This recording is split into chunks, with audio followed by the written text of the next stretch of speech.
BookTube, it's Janet and it's time for a book haul.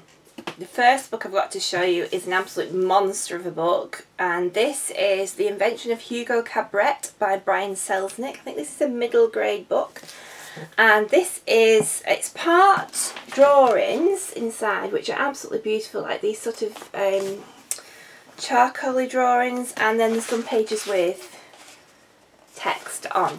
And this I have heard great things about. I've seen it on a few of the booktubers channels and they've absolutely raved about it. And so I'll give you a little read of the blurb. Orphan, clockkeeper and thief, Hugo lives in the walls of a busy Paris train station where his survival depends on secrets and anonymity. But when his world suddenly interlocks, like the gears of the clocks he keeps, with an eccentric, bookish girl and a bitter old man who runs a toy booth in the train station, Hugo's undercover life and his most precious secret are put in jeopardy. A cryptic drawing, a treasured notebook, a stolen key, a mechanical man and a hidden message from Hugo's dead father form the backbone of this intricate, tender and spellbinding mystery.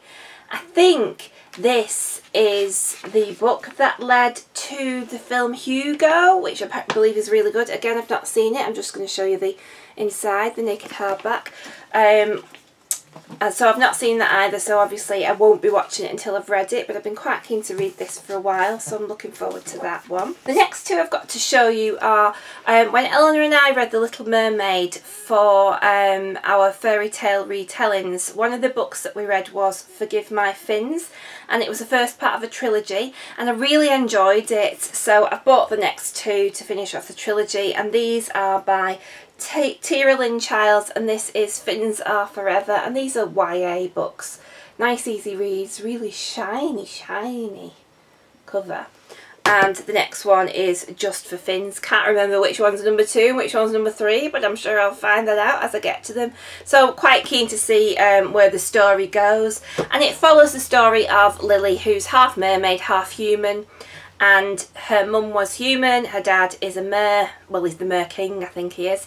And so the first book sees her going to spend time with her aunt, who lives on land, to sort of learn about the human side of her.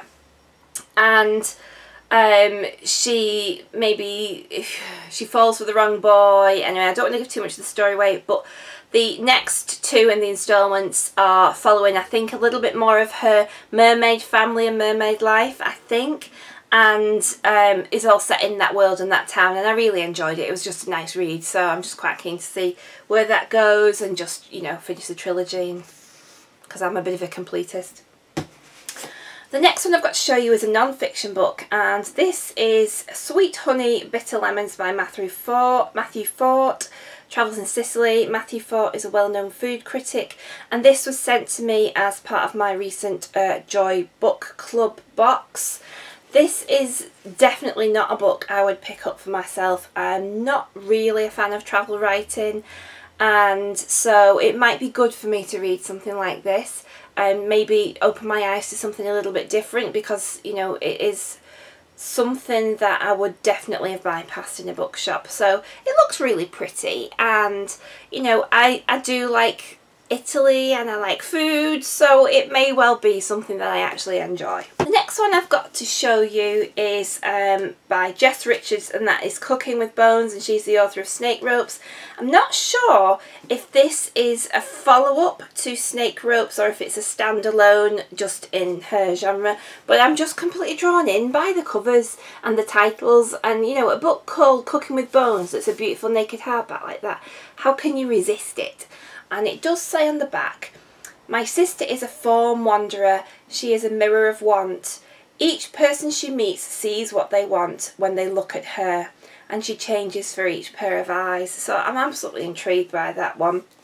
And again, it's just absolutely beautiful. So yeah, so I was drawn in. I am shallow. If the book's got a lovely cover, it's got a high percentage of possibility that I will buy it just because it's so pretty. I just think if you're going to put that much effort into a cover, somebody wants you to read it. You know, they want you to pick it up. It deserves it. The next one I've got to show you is one that I haven't necessarily heard anything good about. and that is the Harry Potter and the Cursed Child parts 1 and 2, and this is sort of like the script, the play, and it's based on a J.K. Rowling story, but it's by John, Tiffany and Jack Thorne, and it's the Harry Potter story 19 years later that I think is currently on stage in London. And for me, at the minute, I am reading the Harry Potter books for the first time. I've only read the first 3 so far. And so, again, being a completist, I did want to have that final instalment. So I will read it when I get to it in the story, so after book 7, just so that I can make my own opinion of it, really.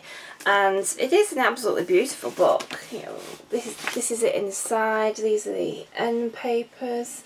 And then on the actual inside hardback cover, there's that. So it's really, really pretty. So yeah, I'll give it a go, see what I think. I might like it, you never know. So there's that one. And then the final one I've got to show you, it's a graphic sort of history book, and this is called Queer, A Graphic History, and this is by Meg John Barker and Julia Scheel, and this is a history of homosexuality and how it's been portrayed in the media and how history has shaped our acceptance of it. And I'll just give you a quick read from the back. And so it's a kaleidoscope of characters from the diverse worlds of pop culture, film, activism and academia, such as James Bond, Judith Butler and The Wizard of Oz. Guide us on a journey through the ideas, people and events that have shaped queer theory. From identity politics and gender roles to privilege and exclusion, Queer explores how we come to view sex, gender and sexuality in the ways that we do, and how culture can shift our perspective of what's normal. So shake off the status quo and start seeing things queerly. So this just sounds, you know, a really, really good book. It's all quite monochrome inside, but obviously really well done. So I'm really looking forward to that one. It's something I'm quite interested in, and I think I'll be getting to that one quite soon. So that's it for this book haul. Let me know if you've read any of these and what you think of them. I'll certainly be interested to hear if anybody's actually enjoyed the new Harry Potter book, if there is anybody out there. I will see you all soon. Keep reading. Bye.